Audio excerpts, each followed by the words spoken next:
تازه د پکتیکا په وړممۍ ولسوالۍ کې ځایي خلک ادعا کوي چې د پنجشنبې په ورځ د پاکستان جیټ الوتکو په دې ولسوالۍ هوایي بریدونه کړي دي.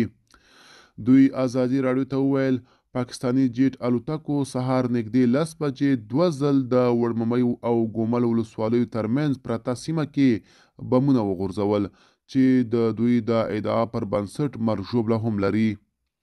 له دې پیښې یوې باخبرې سرچینې ازادي راډیو ته وویل بمبار د پاکستان جیټ تیارې کړی د دوی په اصطلاح د ټي ټي پي کسانې ویشتلي دي.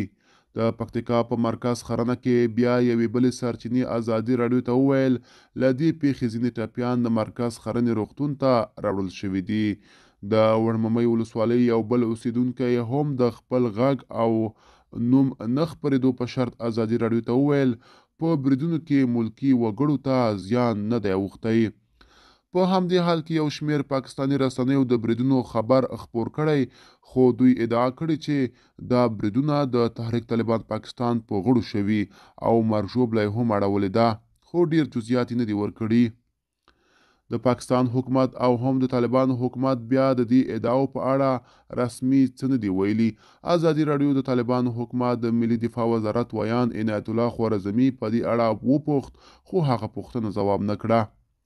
په همدې حال کې د پکتیکا د سروبي ولسوالۍ یو اوسیدونکی وایي له تیرو څو ورځو راهیسې د دوی په سیمه کې ډرون الوتکې ګرځي. نوموړي چې د خپل غږ د بدلون او نوم د نه خپرېدو په شرط یې ازادي راډیو سره خبرې کولې وویل معلومه نه ده چې دا بې پیلوټه الوتکې د کوم هیواد دي. هغه زیاتوي زه خپله شاهد یم چې زموږ په ولسوالۍ کې له تیرو څو ورځو راهیسې شپه او ورځ ډرون ګرځي.